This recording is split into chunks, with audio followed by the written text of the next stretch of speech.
Good morning મિત્રો. આજે થઈ ગયું છે ઉઠવામાં મોડું એટલે હવે ઉઠી ગયા છીએ. ઉઠીને આવી ગયો છું ડાયરેક્ટ બ્રશ કરવા માટે. પછી મસ્ત આવી રીતે ગેલેરીમાં ઊભા ચા પાણી પી લીધા છે કુદરતી વાતાવરણ જોતાં જોતાં. સવારમાં કંઈક આવો વ્યૂ જોવા મળે છે મારી ગેલેરીમાંથી. તો ફાઇનલી મિત્રો તમારો ભાઈ થઈ ગયો છે રેડી. લાગુ છું ને જોરદાર. રેડી થઈને હવે માતાજીના દીવા ધૂપ કરી લીધા છે. દીવા ધૂપ કરી નીકળી ગયો છું ઓફિસ જવા માટે. અને આ દેખાય છે અમારી સોસાયટીનો છે ક્રિકેટ બોક્સ. આજે પણ મળી ગયું છે રસ્તામાં ભયાનક ટ્રાફિક જામ.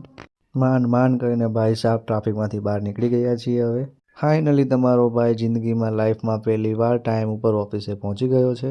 કામ ચાલુ કરી દીધું છે અને થોડી વાર પછી આવી ગયો છું બહારનો નજારો જોવા માટે. બહારનો નજારો કંઈક આ રીતે દેખાય છે.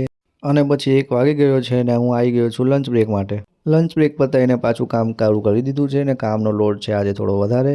પછી અમારી ઓફિસમાં આવી ગયું હતું આવું ટેડી બિયર. અને ફાઇનલી હવે 5:30 વાગી ગયા છે અને અમારો બધાનો થઈ ગયો છે ચાનો ટાઈમ. અને મિત્રો વાગી ગયા છે 7 ને હવે આપણે નીકળી ગયા છીએ ઘરે જવા માટે. ચડી ગયા છીએ એસજી હાઈવે ઉપર. ઘરે આવી ગયો છું અને હવે આપણે મળીએ કાલે. હર હર મહાદેવ.